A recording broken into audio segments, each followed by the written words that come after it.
here's the thing.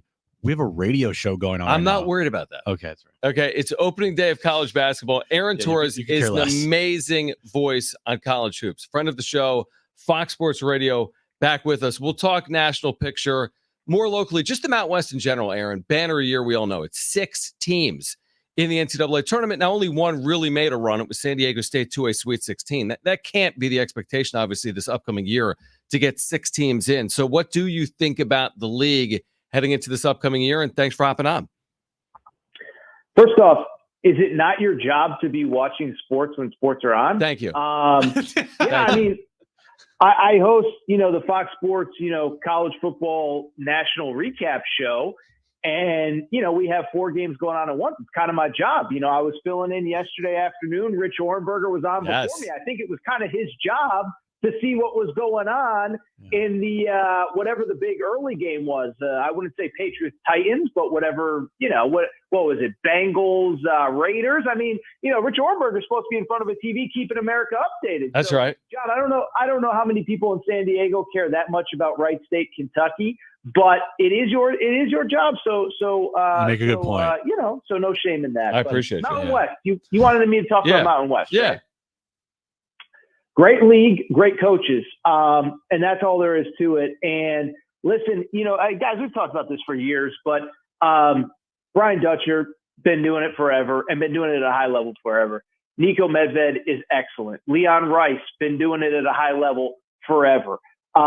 Utah State, doesn't matter who they bring in as a head coach, they win at a really high level. Richard Pitino, I think, has done a really good job with New Mexico. So I'm sure I'm missing a guy or two. But listen, it starts with commitment from the school, the administration, and having the right person in place. And when you ask me about the Mountain West, whether it is off that incredible six bid season a year ago, or whether it's looking ahead to 2024, 2025, I think at the end of the day, the question is, do you have the right people in place? And the vast majority of schools in the Mountain West absolutely do. Aaron, how big of a loss is Reese Waters for the Aztecs this year? Well, at least for the start of the season. It's tough, it's tough. And obviously, just given all of the other things that San Diego State lost throughout the offseason, I'm not trying to be funny or ironic, but I actually do have the Wright State Kentucky game on, and I am watching Lamont Butler in a Kentucky uniform using his COVID year of eligibility. I think it's tough. I think there was always going to be, new faces and new guys that have to step up. I think the great thing is, guys, and we all love college football too, but college football, you have a bad weekend, you have a bad loss, it could linger with you all season. I'll be transparent. I don't know just how tough San Diego State's schedule is to start, but I do think this is a program that has, reinvented itself time and time and time again.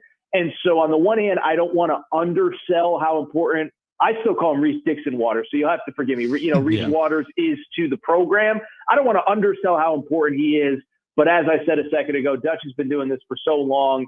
He's going to find a way to get through this for the time being. On the national scene, or maybe staying in the West, but also nationally, I mean, obviously Gonzaga is always one of those top 10 programs coming into a year. San Diego State actually hosts Gonzaga in a couple of weeks. Their schedule's always loaded, at least in the non-conference. Do they remain like the window didn't close, did it? I've heard that before. Like, Gonzaga's window is closed to win a national championship. The game is changing with the portal and NIL. Gonzaga is still Gonzaga, right? Moving forward. Yeah, I'll be honest. I was kind of one of those guys that really, what it really was, guys, was really after Tommy Lloyd, who's obviously the head coach of Arizona now, he did so much of the recruiting, specifically the international recruiting. And, they really recruited internationally as well as anyone was recruiting anywhere. When you look at, listen, Domantas Sabonis has been an NBA All-Star. Rui Hachimura playing in the NBA. You go on and on down the list. And then, they were kind of an early adapter, not really to the portal so much as to kind of using the portal to find guys to fill holes. And so when he left, there was a talent drop off and you could kind of see it. And I think probably 2 seasons ago, Drew Timme really probably carried that program to a level that they weren't really at. Like, I think they ended up as a 2 or a 3 seed that year. And I don't think they were one of the 6 to 8 to 10 best teams in the country. But I think Mark Few's done a good job of kind of recalibrating. And I think what's different this year, and what really worked for Gonzaga through the years, one, they were able to retain players. There was continuity within the program. Now, a lot of that was those international guys. There's not as many international guys, but this is a team more than anybody. They basically bring back everybody off of a Sweet 16 team last year. And so, listen, San Diego State fans know it as well as anybody, but a lot of success in college basketball in 2024. We all are guilty of following the portal and high school recruiting and all that, but so much of it is who do you bring back, who maybe played a role last year that can step into a bigger role this year. And I think Gonzaga is one of the few teams that really has some really solid year-over-year continuity. And so I'd be lying if I didn't kind of, slap myself on the wrist for being one of the people that kind of questioned kind of their viability. But I think they're right back in position to be pretty much as good as anybody in the sport this year. And speaking of Gonzaga, this question is probably like a year away type of question, but with the new Pac-12, Gonzaga, San Diego State, how good is that basketball conference coming up here?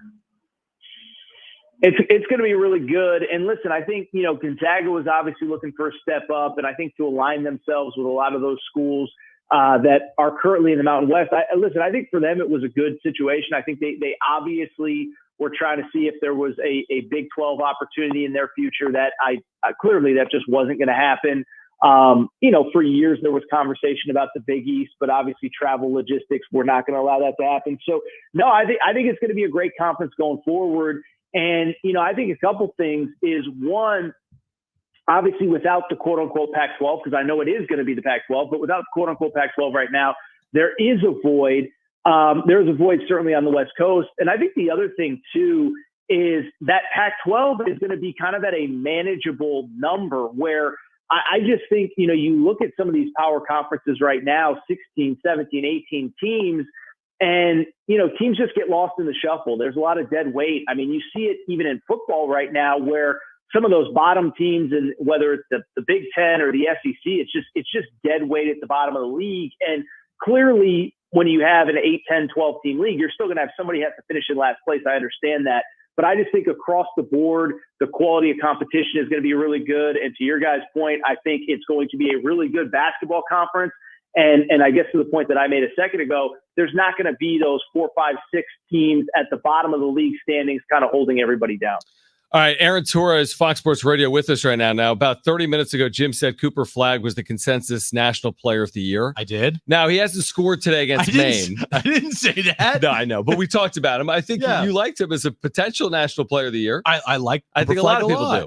So we're 16 minutes into a game against Maine, and he's had one field goal attempt. I'm not watching this game. I don't know what's happening. He has 3 assists. Is Cooper Flagg, again, whatever, this is one game, but is he a legitimate National Player of the Year candidate in your mind coming into the year? And if he is, how ridiculously impressive is that for a true freshman in a program like Duke? Yeah, it's funny. So I have been trying to watch a little bit of this game. So first of all, it does feel like to me, and this is not an insult, this is actually a compliment. I think he's trying to go out of his way to, fit in is not the right word, but play make for others. And that is one thing throughout his prep career. He's been a great kind of point forward playmaker type guy. But I just bring it up because it feels like in this game, it feels like he's trying a little too hard to make plays for others. And I do wonder if it's the first game, spotlight's been on him. I'm sure all the interview requests coming in, everybody's trying to get a piece of him. And he's just trying to show that he's one of the guys. National play, and I'll even backtrack for a half a second. You guys mentioned about, how he fits in. I remember it would have been, the 2021-2022 season, but I remember seeing Paolo Banchero with Duke in Vegas. They played Gonzaga. Actually, we were just talking about Gonzaga, but they played him around Thanksgiving time. And I would bring it up because I remember Paolo, he had 22 first half points and he finished with 33, and you can look it up. I forget all the stats, but he just put that team on his back offensively. And by the way, Cooper Flagg just had a pretty sick dunk. So he is officially he's back on the scoreboard. He's back. He is not going to go scoreless in his Duke career. Congratulations. So yeah, I just don't think he's going to be the guy that offensively is going to get 28 on a regular basis, which I think when we think number 1 overall pick, that's the kind of guy. but he's a playmaker. He's an impact guy. National Player of the Year is tough, but I will say there are not a lot of really high-profile players returning. R.J. Davis at Carolina. There's a few others. But I think he'll be in the conversation, but he's not the point I'm trying to make. I'm going all over the place, but the point I'm trying to make, I don't think he's just going to wow you with, offensive bullet points and putting up 30, 32, 28, 27. That's just not the player he is or he's ever been. All right. In 30 seconds, real quick, before you go, who's the national champion? I mean, we've seen so much basketball already. This shouldn't be hard. Who do you think? I mean, if you're just going to make a prediction, give me a team or two in 30 seconds. Yeah, I'll be super quick here. I saw UConn practice earlier this fall. I think that they probably have a little bit more work to do than they have in previous years.